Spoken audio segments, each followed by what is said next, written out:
Good evening, Mishpacha and Havarim, and all who care to join me here. Today I'm going to be reading Nahum. He's one of the minor prophets in the, if you can call a prophet a minor prophet in the scripture. But I just found his story very interesting because it's got everything in it. But before we start, let's pitch our tents with Elohim and bow our hearts. Dearest Abba Yahweh, we come before you, Father, to praise you and to worship you and to thank you for this day and every day and this evening that you've now brought upon us. Every day we give up to you, try to draw closer to you and ask you to help us with our understandings. Please open up our eyes, ears and hearts to the understandings of your wisdom and your knowledge in these words so that we can see the deeper meanings of what the words on the page actually say. Thank you for bringing us together, Father, for another reading of your word. Thank you for your word. Through Yeshua I pray in Yahweh, Yahweh my Kodesh Elohim, Yahweh Echad, Amen. Nahum. He was a prophet who wrote about the end of the Assyrian Empire and its capital city, Nineveh, modern-day Mosul in Iraq. Probably written in Jerusalem in the 7th century BC. He's poetically expressing the character of Yahweh as being a fair judge. Nahum appears to be showing us how Yahweh, our almighty creator, is using Nineveh's fall as an example of how he always shows us his control, as in David. Nahum chapter 3 verse 1 exclaims, "Woe to the city of blood." Kings, that's the quote. And then it's all about really kings that built on the blood of innocent people, innocent situations, taking advantage. It's all around us. There's Assyria, Babylon, Persia, Greece, Rome, the list goes on, and they're all violent empires throughout man's history, steeped in cycles of grievous oppression and much suffering. But we actually have choice. Our motives direct which seed we sow. Destruction to gain breeds the same. What you put in is what you get out, what you ask for. Be careful what you ask for. Try listening to your thoughts before they escape out of your mouth or turn into actions. Hold them captive up to the light of his truth. Ask yourself, what motivates you? What interests you? What influences you? What takes up your time mentally and physically? What goes through your mind when you don't think you're doing anything, and why? What do you desire from these things that are you? In other words, where are you coming from and where are you heading? Who is leading you on? And what purpose, what means, what ends, what worth? There are only two options. The presence of, number one, to live in darkness without his light, or number two, to live in the light of his right ruling with his awesome Kodesh presence. Why would you say no to that? Anyway, ask Abba Yahweh Elohim to show you and teach you his way, to teach you to feel the way flowing through you. Ask to be aware or become aware. Ask to become aware of whose way directs you every day, and in what ways are you being directed. It's not about being clever. It's nothing to do with being clever. It's all about being led, being yoked, the Aleph to the Tau, the Otiot again, from the Father who holds us by the hand and takes us to the mark. Yeshua's the mark. Strong light can blind the eyes, but his light illuminates the heart. be aware that a veil of illusion can be glimpsed in the light of his truth. Truth cannot wholly be gained without the filling of his ruach, his presence, the Father's presence, Abba Yahweh. We know nothing, and deception surrounds us. All around us in this world of matter, everywhere. Only he knows everything, and our connection is of spirituality. Everything here is models are there to learn from. I'm just kind of realising that in life everywhere. Immerse yourself in his word. That's what I'm doing. And bathe. Don't try and remember it. Don't try and do anything. Bathe and ask him for help. Let the understanding sink into, cleanse and change you as it permeates the layers or veils of illusion we live with while here. Most people are all tied up in man's rules, blinded and deafened. They don't see the spotlit freeway on the straight path of the unseen. I was thinking about Tiffany Detzel. Hey, and her studies. Thank you, Abba. Thank you so much, Abba. We are racing toward the door of his light, which is his truth, his word. In Nahum, Yahweh, our Creator, invites us to trust him once again. As in all these things I'm reading, he's always reminding us that he's there and he loves us and he's there to be trusted and he's there to help. We're always going astray like naughty little children. He's so tov, so good with his Kodashah. Anyway, that's sort of what I wanted to say. So, now I'm going to read Nahum. Okay. Part 1. The message concerning Nineveh. The book of the vision of Nahum the Elkoshite. Yahweh is a jealous and revenging Ale. Yahweh is a revenger and a possessor of wrath.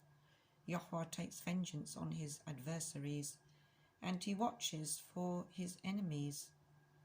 Yahweh is patient and great in power, but by no means leaves unpunished. Yahweh has his way in the whirlwind and in the storm, and the clouds are the dust of his feet. He is rebuking the sea and dries it up, and all the floods he has made dry. Bashan and Carmel are withering, and the flower of Lebanon is languishing.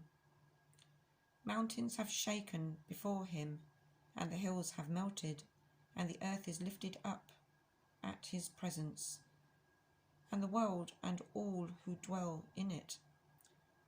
Who stands before his rage, and who rises up in the heat of his displeasure?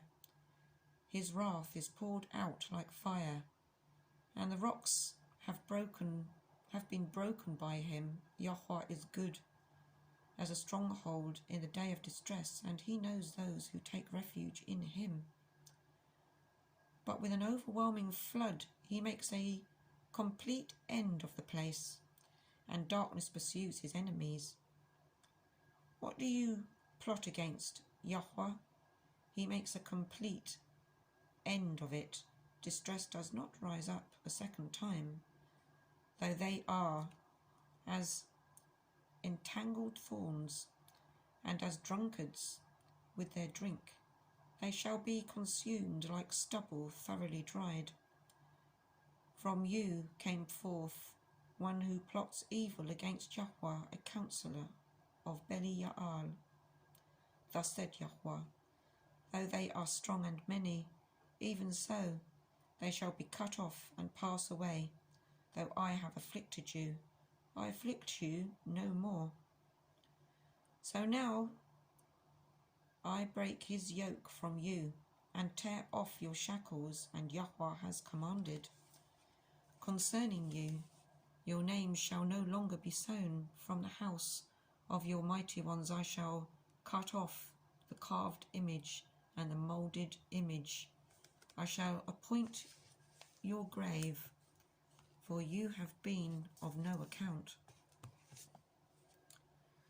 See on the mountains the feet of him who brings good news, who proclaims peace. O Yahudah, observe your festivals, perform your vows, for Belial shall no more pass through you. He has been cut off completely. Part 2. He who breaks in pieces has come up before your face. Guard the ramparts, watch the way, strengthen your loins, strengthen your power greatly. For Yahweh shall turn back the splendor of Yaakov, like the splendor of Yisrael, for the emptiers have emptied them out and ruined their vine branches. The shields of his mighty men have become red. The men of battle are in scarlet. The chariots are like flaming torches in the day of his preparation, and the cypresses shall reel. The chariots dash about in the streets. They rush one another in the broad ways. They look like flaming torches. They run like lightning. He remembers his noble ones. They stumble in their walk. They hurry to her walls, and the defence is prepared. The river gates have been opened, and the palace is melted, and it is established. She shall be exiled. She shall be led away, and her female servants are moaning, as with the voice of doves beating on their breasts.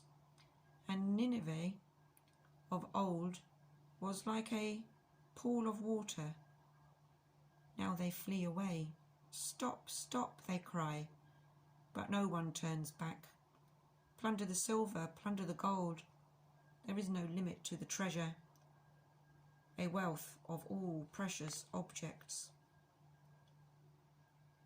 She is empty, even emptiness and waste, and the heart has melted, and the knees have knocked together, and much pain is in all loins, and all their faces have become flushed. Where is the den of the lions, and the feeding place of the young lions, where the lion and lioness, where the lion, the lioness, and the lion cub walked, and no one to disturb them, with no one to disturb them. The lion tore in pieces enough for his cubs, and strangled for his lionesses, and filled his caves with prey, and his dens with torn prey. See, I am against you, declares Yahweh of hosts, and I shall burn your chariots in smoke, and the sword devour your young lions, and I shall cut off your prey from the earth, and no longer is the voice of your messengers heard. Part 3.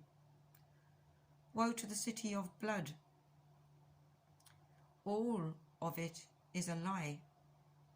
Filled with plunder, the prey is not lacking.